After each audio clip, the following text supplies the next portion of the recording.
मित्रांनो, समजा मी तुम्हाला एक काम दिलं, एक 100 किलोचा गोलाकार दगड आहे आणि तो तुम्हाला 100 मीटर घेऊन जायचा आहे। आता तो दगड 100 मीटर पर्यंत डोक्यावर न्यायचा की डोकं चालवून न्यायचा हे तुमच्यावर आहे।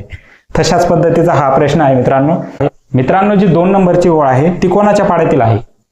तर ती 11च्या पाड्यातील आहे। आणि 11चा पाडा तयार कसा होतो ते बघा। 11 1 11, 11 2 22, 11 9 99। याचा अर्थ असा की हे सर्व उदाहरण आपण अशा पद्धतीने सुद्धा लिहू शकतो। जर आपण हे उदाहरण अशा पद्धतीने लिहू शकतो आणि याचं उत्तर आपल्याला आयत काढून दिलेलं आहे 2025।